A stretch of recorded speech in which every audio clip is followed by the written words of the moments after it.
इमली, बलिदान का वो पेड़, एक पेड़ जो आज भी 52 फांसियों की चीखें सुनाता है। क्या आप जानते हैं 1857 में अंग्रेजों ने एक ही दिन में 52 स्वतंत्रता सेनानियों को इसी इमली के पेड़ से लटका दिया था। 1857 की क्रांति की शुरुआत, भारत में आजादी की पहली चिंगारी। ये सिर्फ एक विद्रोह नहीं था, ये था एक जलता हुआ सवाल, क्या हम गुलाम बने रहेंगे? 18वीं सदी के अंत में ईस्ट इंडिया कंपनी भारत के बड़े हिस्सों पर हुकूमत करने लगी थी। नियम कानून अंग्रेजों के थे, फैसले अंग्रेजों के थे और नुकसान हम भारतीयों का था। किसानों से जबरन लगान वसूला जाता था। देसी रजवाड़ों को डॉक्ट्रिन ऑफ लैप्स के तहत जब्त किया जा रहा था। हिंदू मुस्लिम धर्म, संस्कृति और सम्मान को लगातार चोट पहुंचाई जा रही थी। क्रांति की जमीन तैयार हो रही थी। धार्मिक अपमान, नई एनफील्ड राइफल में कारतूस पर चर्बी लगी थी जिसे मुंह से काटना पड़ता था। कहा गया कि इसमें गाय और सुअर की चर्बी थी, जिससे हिंदू और मुस्लिम दोनों आक्रोशित हो गए। न्याय नहीं, जुल्म था। भारतीय सिपाहियों और आम जनता को अपमानित किया जाता था। राजाओं का अपमान, झांसी की रानी लक्ष्मीबाई, अवध के नवाब वाजिद अली शाह जैसे शासकों को जबरन हटाया गया। मेरठ से उठी क्रांति। 10 मई 1857 मेरठ छावनी में भारतीय सिपाहियों ने विद्रोह कर दिया। कारण 85 सिपाहियों ने चर्बी वाले कारतूस का इस्तेमाल करने से मना कर दिया था। उन्हें कोर्ट मार्शल में सजा दी गई। बाकी सिपाही भड़क उठे, जेल तोड़ी, अंग्रेज अफसरों को मारा और फिर निकल पड़े दिल्ली की ओर। दिल्ली, बहादुर शाह जफर बने क्रांति का चेहरा। विद्रोही दिल्ली पहुँचे और मुगल सम्राट बहादुर शाह जफर को भारत का सम्राट घोषित कर दिया। अब ये क्रांति सिर्फ सैनिक विद्रोह नहीं रही, ये बन गई भारत की पहली आजादी की लड़ाई। और फिर पूरे उत्तर भारत में ये आग फैल गई। कानपुर, झांसी, अवध, फतेहपुर, बिहार, मध्य प्रदेश, देश के अलग अलग कोनों में वीर सपूत खड़े हो गए। रानी लक्ष्मीबाई, तात्या टोपे, नाना साहिब, कुंवर सिंह, जोधा सिंह अटैया। जब हर गली, हर गांव बन गया रणभूमि, पूरे देश में बगावत का माहौल। ये सिर्फ मेरठ या दिल्ली तक सीमित नहीं था, ये तो पूरे भारत में जलती हुई एक मशाल थी, एक चिंगारी जो पूरे देश में आग बन गई। 1857 की क्रांति की शुरुआत भले ही मेरठ से हुई हो, लेकिन उसकी गूंज ने हर कोने में सोई हुई क्रांति की आत्मा को जगा दिया। सिपाही भड़क उठे क्योंकि उनका धर्म और सम्मान लांघा गया था। किसान गुस्से में थे क्योंकि अंग्रेजों ने उनसे जमीन छीन ली थी। राजे रजवाड़े बागी हो गए क्योंकि उनके राज्य हड़प लिए गए थे। आम जनता उठ खड़ी हुई क्योंकि अब सहने की हद पार हो गई थी। बगावत का फैलाव, जगह जगह उबल पड़ा भारत। दिल्ली, बहादुर शाह जफर को सम्राट घोषित कर दिया गया। कानपुर, नाना साहिब ने अंग्रेजों के खिलाफ युद्ध छेड़ दिया। झांसी, रानी लक्ष्मीबाई ने तलवार उठाई और कहा, मैं अपनी झांसी नहीं दूंगी। बिहार, कुंवर सिंह 80 साल की उम्र में अंग्रेजों को ललकारा।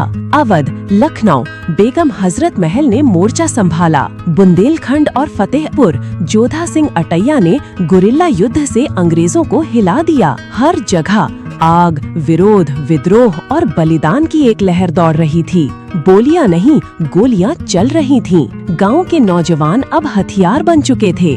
मंदिरों और मस्जिदों से आजादी के नारे गूंज रहे थे। डाक खानों, रेलवे लाइनों और सरकारी दफ्तरों को फूंका जा रहा था। हर अंग्रेज अफसर को डर था, कहां से हमला हो जाए, कहां नहीं जा सकता। एक भारत, एक गुस्सा, एक क्रांति। 1857 में भारत कोई एकजुट राष्ट्र नहीं था, लेकिन उस बगावत में सब एक हो गए। हिंदू मुस्लिम, राजा प्रजा, सैनिक किसान। मकसद एक था, अंग्रेजों को भगाना। जब रानी झांसी ने तलवार उठाई थी, उसी वक्त बुंदेलखंड की धरती पर एक और शेर जाग चुका था।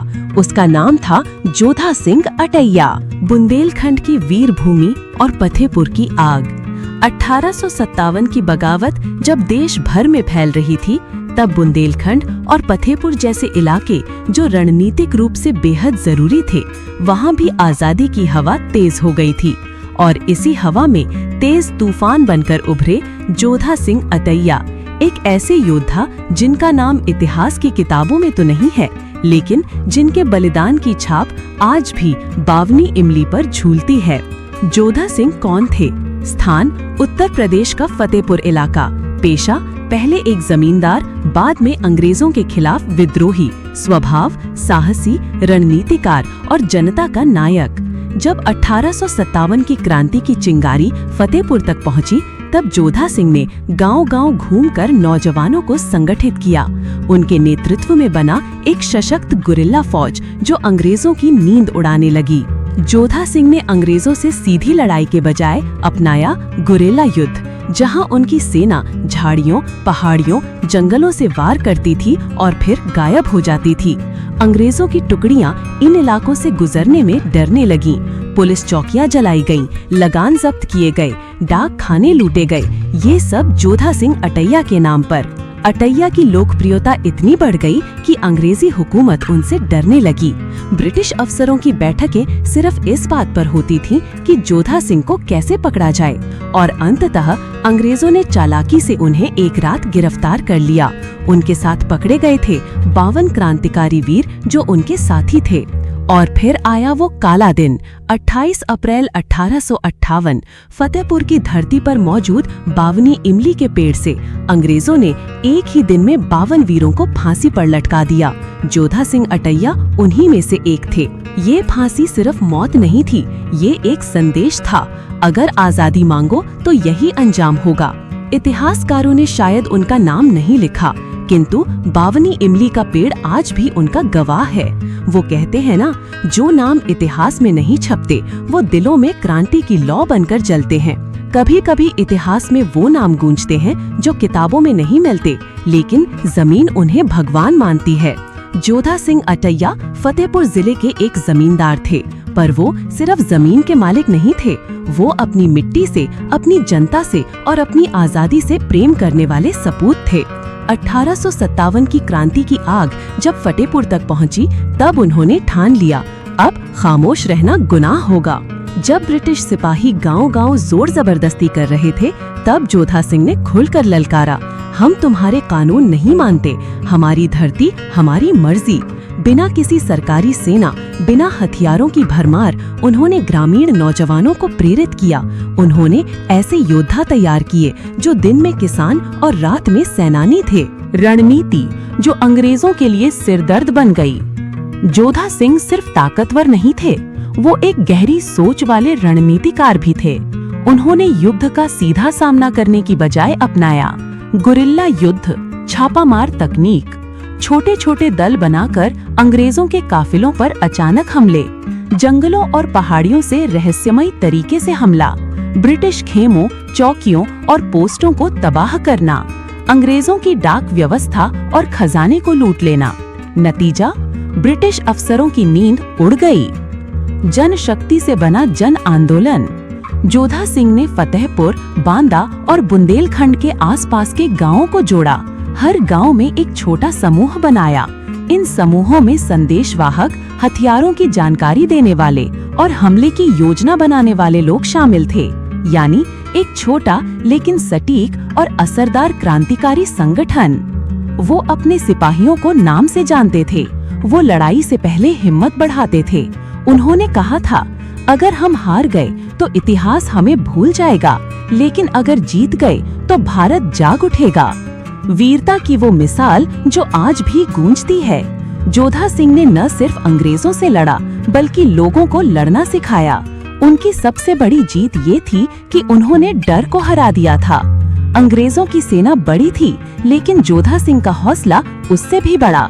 वो सामने से नहीं लड़े, उन्होंने लड़ाई को जंगलों, पहाड़ियों और गांव की गलियों से जीता। गुरिल्ला युद्ध क्या होता है? पहले समझिए, ये कोई आम लड़ाई नहीं थी। गुरिल्ला युद्ध का मतलब है छोटे छोटे समूहों द्वारा अचानक हमला करके दुश्मन को चौंका देना, हमला करके तुरंत गायब हो जाना, दुश्मन को मानसिक रूप से तोड़ देना, हर बार नई जगह से वार करना। और यही बन गया जोधा सिंह का सबसे खतरनाक हथियार।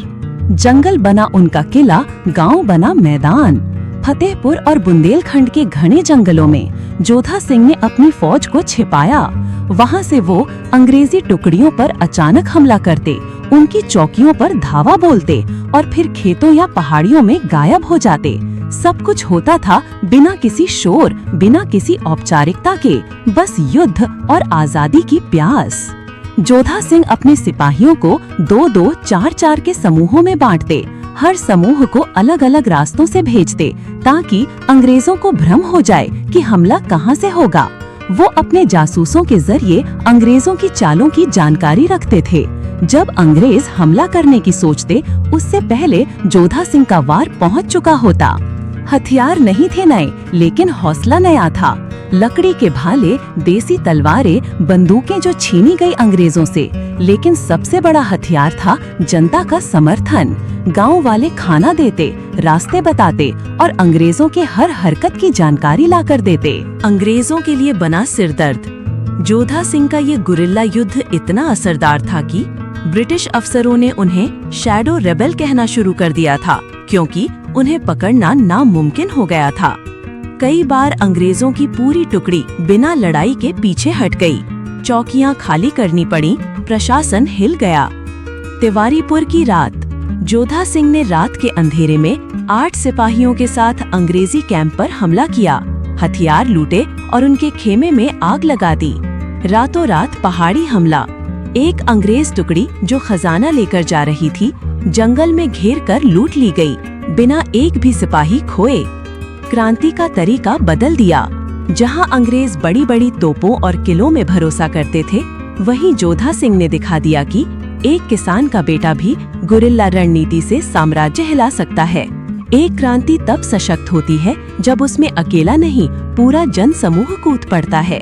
जोधा सिंह अब अकेले नहीं थे, उनके इर्द गिर्द उभरने लगी थी एक फौज, एक आंदोलन, एक आजादी की आग। जोधा सिंह अटैया का साहस, नेतृत्व और रणनीति धीरे धीरे लोगों के दिलों में घर करने लगी। फतेहपुर, बांदा, बुंदेलखंड और आसपास के गांवों के नौजवान उनके नाम से प्रेरित होकर स्वेच्छा से उनके साथ जुड़ने लगे।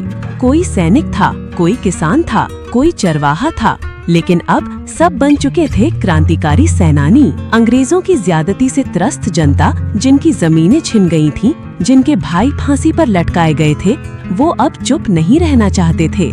जोधा सिंह का नेतृत्व भरोसेमंद था। वो किसी राजा के आदेश पर नहीं, जनता के हक में लड़ रहे थे। सेनानियों को आजादी का सपना दिखा, अंग्रेजों को भगाकर स्वराज्य लाने का सपना। कोई पगड़ी पहने किसान था, कोई जंगल का शिकारी, कोई मंदिर का पुजारी, कोई फौज का भगोड़ा सिपाही। इनमें कोई हथियारों का मास्टर था तो कोई जासूसी में माहिर। सबका एक ही नारा, बंदूक नहीं है तो क्या, हौसला बहुत है। सकवात से बलदेव सिपाही, खजुआ से मातादीन बंदूकची, राघवपुर से गोपाल पहलवान, बांदा से श्याम सिंह तोमर जैसे बहादुरों ने जोधा सिंह के नेतृत्व में क्रांति की कस्में खा लीं। इन सेनानियों ने खेतों की जगह जंगलों को घर बना लिया, घर छोड़कर आजादी को अपना परिवार बना लिया। हर सेनानी को उसकी ताकत के अनुसार जिम्मेदारी दी। किसी को संदेश वाहक बनाया, किसी को जंगल के नक्शे सौंपे, किसी को चौकियों पर हमले की योजना सौंपे और कुछ को अंग्रेजों की जासूसी के लिए तैनात किया, यानी एक संगठित क्रांतिकारी नेटवर्क। इन सैनिकों में न जाति का भेद था, न धर्म की दीवार। सभी एक ही उद्देश्य से जुड़े थे, भारत माता को आजाद करना। हम न राजा हैं, न राव, हम हैं जोधा के सिपाही। आजादी ही हमारी सांस है। 1857 की क्रांति पूरे जोश में थी। जोधा सिंह अटैया की गुरिल्ला रणनीति और जनता की फौज ने अंग्रेजों को बुरी तरह परेशान कर रखा था। ब्रिटिश अफसर समझ चुके थे, इस आदमी को सामने से हराना नामुमकिन है, अब इसे धोखे से पकड़ना होगा। शिकार की साजिश, चाल अंग्रेजों की, शक ना हो किसी को।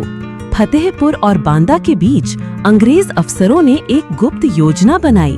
उन्होंने एक स्थानीय मुखबिर को लालच दिया, जान बख्श दी जाएगी और इनाम मिलेगा अगर जोधा सिंह और उनके साथियों को फंसा दो। ये मुखबिर एक भरोसेमंद ग्रामीण के वेश में जोधा सिंह के संपर्क में आ गया। उसने कहा, साहब, पास के गांव में कई सिपाही आपके साथ जुड़ना चाहते हैं। आप बस एक बार चलिए, उनका नेतृत्व कीजिए। जोधा सिंह को था शक, पर जोधा सिंह एक अनुभवी सेनानी थे। उन्हें कुछ अजीब जरूर लगा। अचानक नई भर्तियां, बिना किसी संघर्ष के। लेकिन उनका दिल बोला, अगर और नौजवान जुड़ना चाहते हैं तो ये क्रांति की जीत है, मैं जरूर जाऊंगा। और यही भावुकता बन गई एक ऐतिहासिक मोड़। गहन रात, अंग्रेजों का जाल बिछ चुका था। तारीख 1 जुलाई 1858 या आसपास। जगह फतेहपुर के एक गांव की सीमा। जोधा सिंह अपने 51 साथियों के साथ पहुँचे। जैसे ही वे गांव के पास रुके, चारों ओर से अंग्रेजी सैनिकों ने घेर लिया। ना कोई लड़ाई, ना चेतावनी, बस एक कायरता भरा हमला। उनके पास सीमित हथियार थे। कुछ साथियों ने लड़ने की कोशिश की, लेकिन संख्या बहुत ज्यादा थी। अंधेरे में हमला, बंदूकें तनी हुई, रस्सियां तैयार थीं। जोधा सिंह को रस्सियों से बांधकर जब ले जाया गया तो उनकी आंखों में आंसू नहीं, सिर्फ एक जलती हुई चिंगारी थी। साथियों की हालत और उनकी हिम्मत। 51 क्रांतिकारी सेनानियों को एक एक करके पकड़ा गया। कुछ को वहीं गोली मार दी गई, बाकियों को कचहरी ले जाया गया। मुकदमा चला जो सिर्फ दिखावा था। फैसला पहले ही तय था, फांसी। जोधा सिंह अटैया और उनके साथियों को पकड़कर अंग्रेजों ने सिर्फ एक इंसान को नहीं, बल्कि पूरे समाज को डराना चाहा। असली मकसद सिर्फ सजा नहीं, सबक देना। 1857 की क्रांति से अंग्रेज हिल चुके थे। जोधा सिंह जैसे नेता गांव-गांव में आजादी की चिंगारी फैला रहे थे। अंग्रेज जानते थे, अगर इन्हें बस जेल में डाल दिया गया तो लोग और भड़केंगे।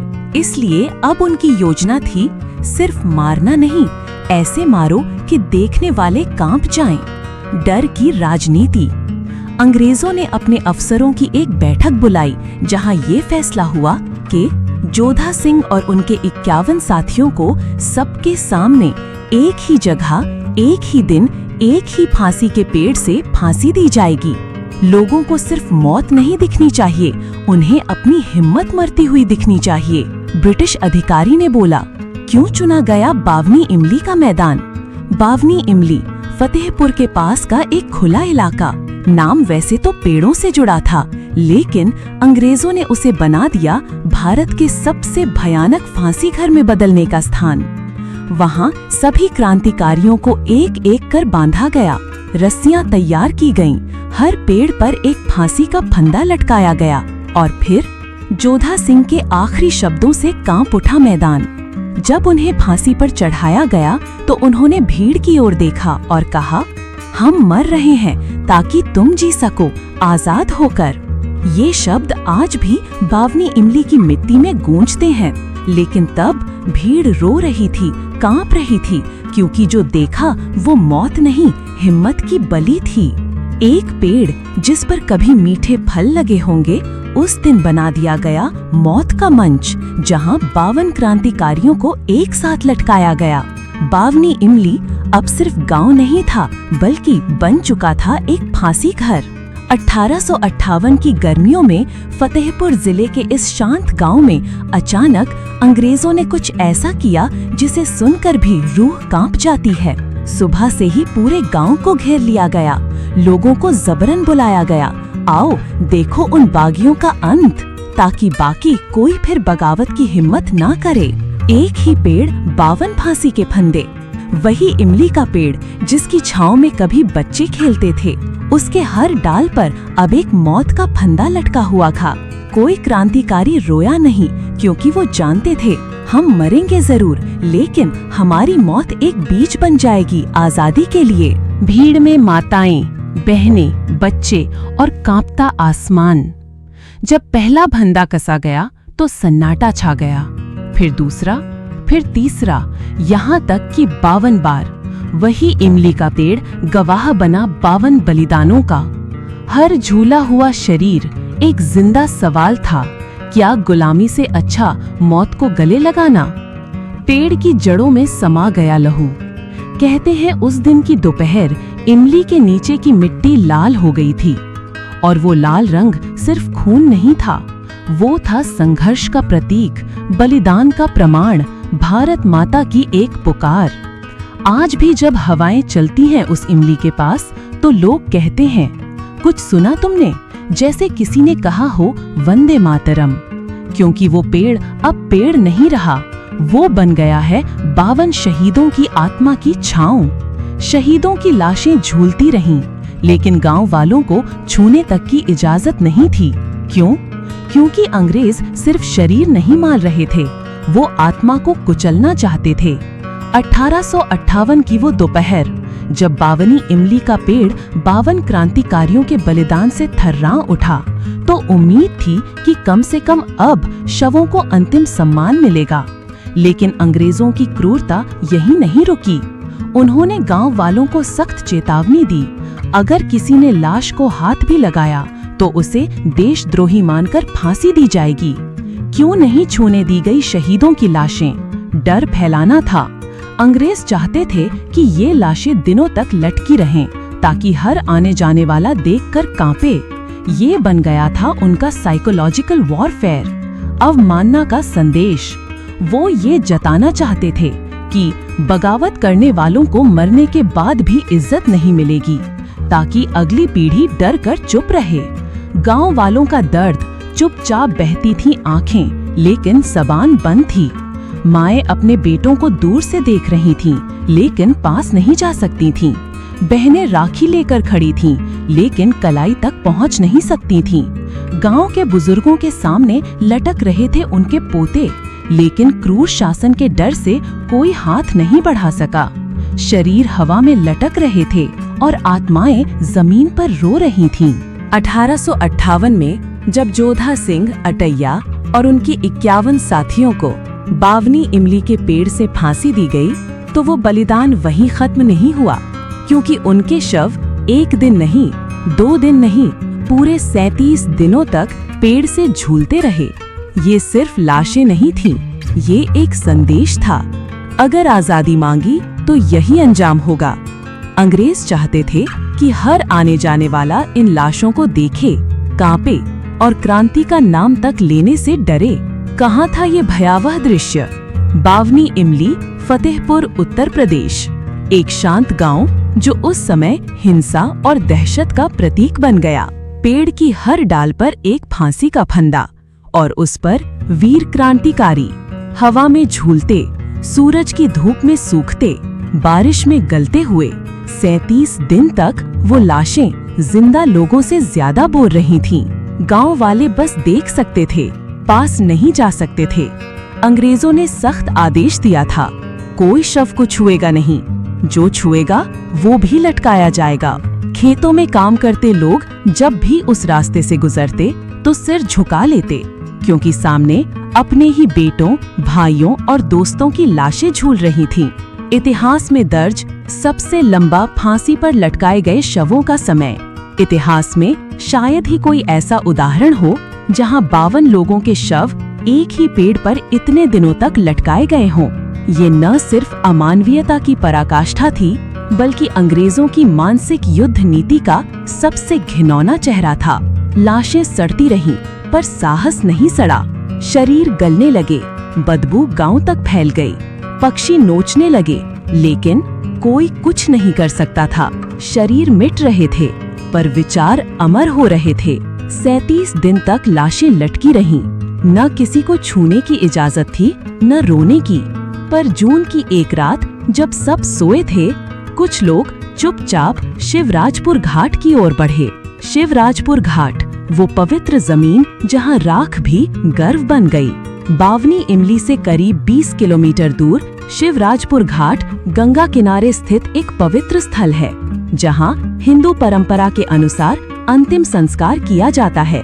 लेकिन इस बार सिर्फ शरीर नहीं जलने वाले थे, जलने वाला था औपनिवेशिक जुल्म का सबसे काला अध्याय। रात का समय, धीमी हवाएं और वीरों की अंतिम विदाई।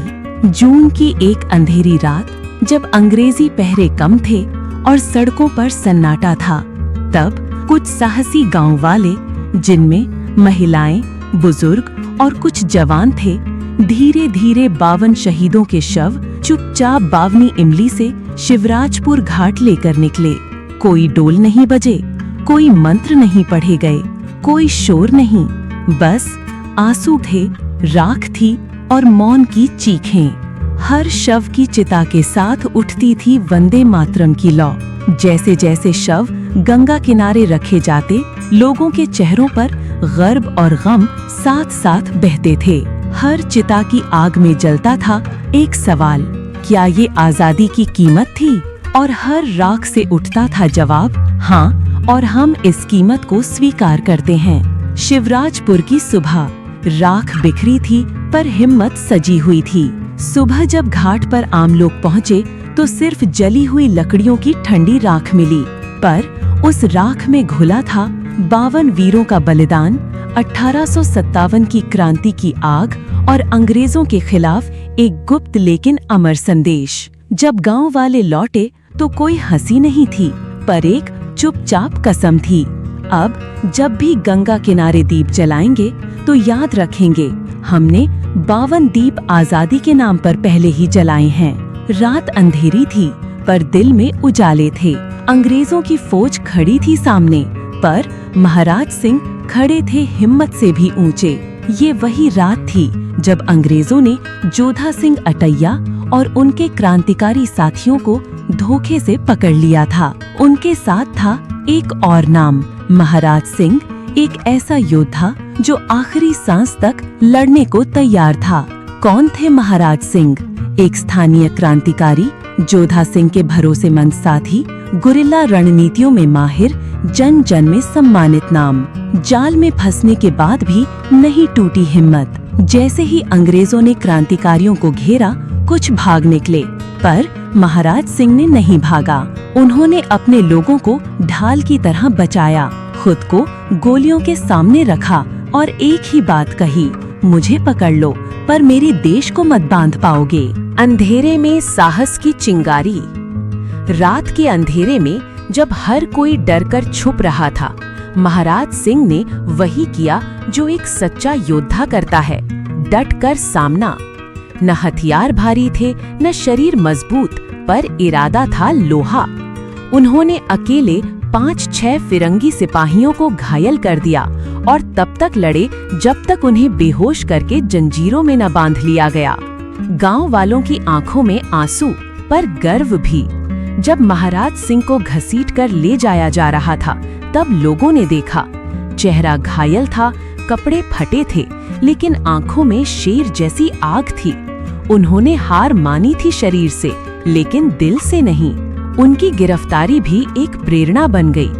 3 जून की वो रात आज भी याद की जाती है, सिर्फ हार की वजह से नहीं, बल्कि इसलिए कि उस अंधेरे में एक नाम था जो रोशनी बनकर चमका, महाराज सिंह।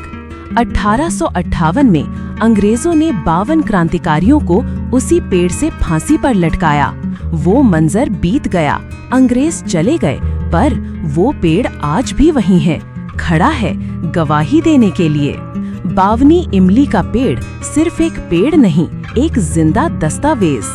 उत्तर प्रदेश के फतेहपुर जिले में स्थित बावनी इमली का पेड़, जिसे आम भाषा में इमली का पेड़ कहा जाता है, वो आज भी उसी जगह सीना ताने खड़ा है जहां 52 क्रांतिकारियों को फांसी दी गई थी। उसकी शाखाएं अब भी फैली हैं, जैसे बाहें फैलाकर कह रही हों, मैंने बलिदान देखा है। समय बदला पर पेड़ नहीं झुका। 150 साल से भी ज्यादा समय बीत चुका है। आंधियां आईं, बारिशें हुई, गर्मियां झुलसाती रहीं, पर पेड़ न टूटा न झुका। जिस तरह वो 52 सेनानी न झुके, उसी तरह उनका पेड़ भी आज तक अड़िग है। हर साल वहाँ लोग आते हैं, श्रद्धा से सिर झुकाते हैं। आज बावनी इमली एक शहीद स्थल बन चुका है।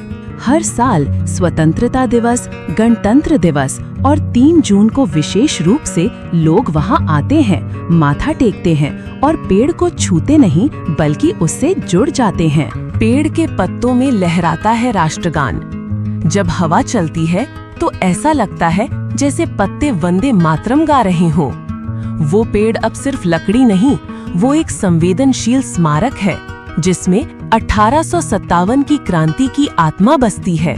सरकार ने वहां शहीद स्थल बनाया, लेकिन पेड़ ही असली स्मारक है। आज वहां एक छोटा स्मारक है, नामों की पट्टियां हैं, पर असली स्मृति उस इमली के पेड़ में ही है, जिसे देखने के बाद कोई भी व्यक्ति भावुक हुए बिना रह नहीं सकता। 52 शहीद, एक साथ फांसी, गांव के लोगों पर अत्याचार और इमली का वो पेड़ जो आज भी गवाही देता है। फिर भी इनका नाम इतिहास की किताबों में नहीं। क्यों नहीं मिला उन्हें वो सम्मान जो भगत सिंह, सुभाष या गांधी जी को मिला? 1857 की क्रांति के दौरान जोधा सिंह अटैया और उनके 52 साथियों ने अपने प्राणों की आहुति दी। न वो डरे, न झुके और न ही माफी मांगी।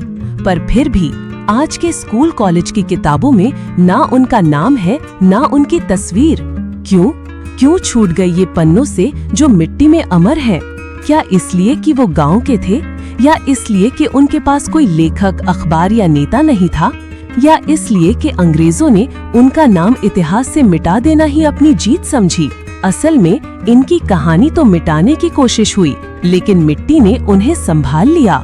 बावनी इमली का नाम किताबों में नहीं, आज भी फतेहपुर जिले का हर बच्चा जानता है इस कहानी को।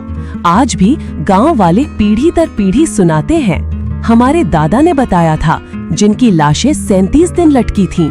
इतिहास की किताबें ना सही, पर जुबानों और जमीन में ये इतिहास जिंदा है। इतिहास लिखा किसने और किसके लिए? अक्सर इतिहास वही लिखा जाता है जो सत्ता को सूट करे। जिन्होंने बलिदान दिया पर राजनीतिक शक्ति नहीं पाई, उनके हिस्से में आता है मौन। अब समय है उन्हें वापस लाने का। YouTube वीडियो, सोशल मीडिया, नई पीढ़ी की कहानी कहने की ताकत। आज ये मौका है कि हम वो कहानी दोबारा लिखें जो कभी सिस्टम ने दबा दी थी। अगर इतिहास की किताबें चुप है तो हम बोलेंगे। अगर पाठ्यक्रम उन्हें नहीं पढ़ाता तो हम उन्हें जुबान से अमर करेंगे।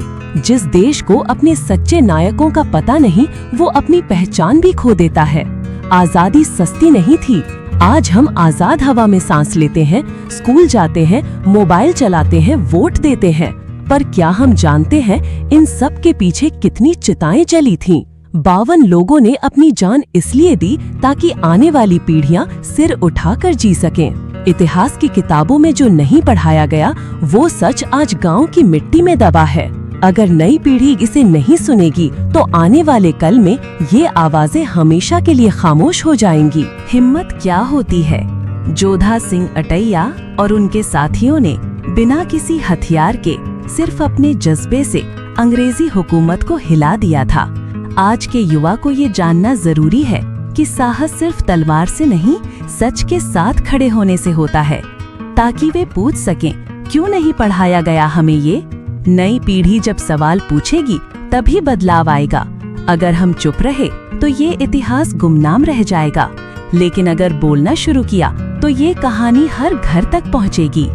आज की पीढ़ी तनाव से जूझ रही है, सोशल मीडिया की भीड़ में उलझी है, असली प्रेरणा से दूर जा रही है। हर साल तिरंगा फहराते हैं, सेल्फी लेते हैं, जय हिंद लिखते हैं, फिर अगले दिन सब भूल जाते हैं। क्या देशभक्ति सिर्फ एक दिन का इवेंट है? 15 अगस्त स्वतंत्रता दिवस, 26 जनवरी गणतंत्र दिवस, इन 2 दिनों में पूरा देश देशभक्ति में डूबा लगता है।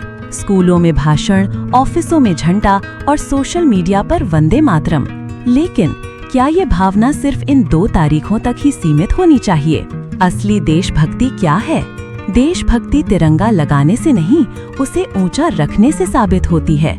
जब आप ईमानदारी से काम करते हैं, जब आप कानून का सम्मान करते हैं, जब आप किसी गलत के खिलाफ आवाज उठाते हैं, जब आप देश की सच्ची कहानियों को याद रखते हैं, तब आप हर दिन देशभक्त होते हैं। जिन्होंने बलिदान दिया, क्या उनका खून सिर्फ 2 दिन के लिए बहा था? बावनी इमली के 52 शहीदों ने क्या सिर्फ 15 अगस्त के लिए जान दी थी? क्या भगत सिंह, आजाद, सुभाष ने कोई प्लानिंग की थी कि मेरी कुर्बानी बस एक दिन मनाई जाएगी? नहीं, उन्होंने पूरे देश, हर दिन, हर पीढ़ी के लिए जान दी। तो हम क्यों उन्हें सिर्फ कैलेंडर हॉलिडेज में सीमित करें?